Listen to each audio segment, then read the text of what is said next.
Hello, my name is Matthew DeVella. I'm the President of International Suicide Prevention. Today this video will be covering Section 1 of the S.P.G.B. Suicide Prevention Guide Booklet. Reduction starts with education. It has been proven that education is the most effective way to reduce current suicide rates. Let's talk a little bit about the cause of suicides, and as a person who has attempted suicide, I speak from both an expert and somebody who has been to the edge and knows what it feels like and the experience of wanting to end your own life. How do we get to the point where we feel like we need to end our own lives? First of all, you want to know that it is possible for anyone to get to a point where they feel like suicide is the only option for them. There's one thing that people fear more than death at some point when they are suicidal, and that is Section 1 in this booklet. What are people more afraid of reduction of suicide than death? People are, what's that? No.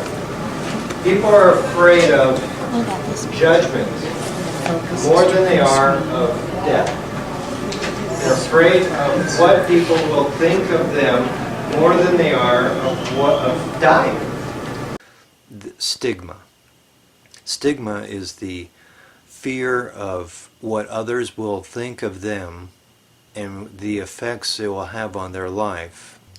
How to overcome this fear is crucial, because basically when you're at the point of where you want to end your own life, you're at a point where you have one choice, and when you have one choice you have no choice, and two choices is a dilemma, and three choices and more are personal freedom. And that's where this guide booklet takes people, to the point where they have three or more choices available to them, giving people more options, better options than what they have, is crucial to preventing a suicide. They're afraid of, if I told you what happened to me or what I did, that you won't like me anymore, or you'll think differently of me than you did before. They're more afraid of that than they are of dying. And the reason for that is because we're very judgmental people. All of us. We all have beliefs and values that put labels on everything. You know, we have to start thinking about what our beliefs are. I have some, the actual word for it is prejudice. Prejudices are like racism, sexism, homophobia, embolism. That's the prejudice of anyone who is handicapped. That could be mentally or physically. Religious, weight, underweight, overweight, height, tall, short, hair color, long, short, straight, curly, color, eyes, shape, color, education, a lot of education, no education, wealth, you're rich or you're poor, relational, in a relationship, not in a relationship, in a bad relationship, attitude, your attitude.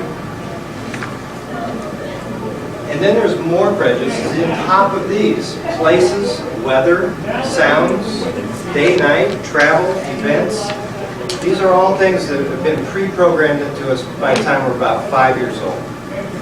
And these are not yours. They're usually somebody like your parent or guardian, and they've given you these false beliefs, basically.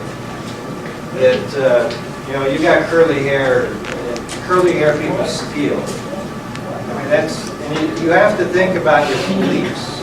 He doesn't steal. I don't know if you do or not, but that's a generalization about beliefs. You have to start questioning your beliefs, especially at this age, and think, is this benefiting me or hurting me? Because every person in this room has something to offer. And when you put a label on somebody and you shut off that person, you're shutting off part of your future, part of your experience of life. So basically how it happens is this. The way we think is, if he's got curly hair, I don't want to pick on you, but if he's got curly hair, then I attach a meaning to it. He steals. I don't want to get this label on this guy, he doesn't steal, that I know of. So that's how we think though. We put if-then meaning to all our life experiences. And you have to start thinking about, is this benefiting me? And there's a way to cross over boundaries that you used to have up. And I'll talk about that later.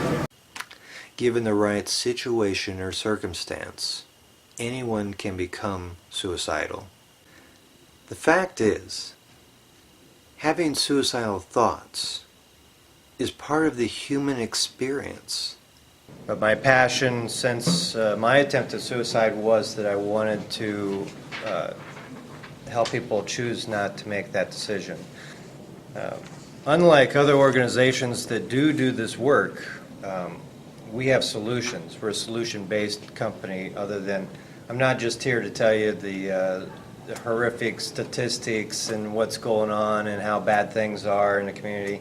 I mean, I'm here to tell you that we have solutions for people. Anybody that comes to us that wants to not commit suicide, but they're suicidal, we can help them.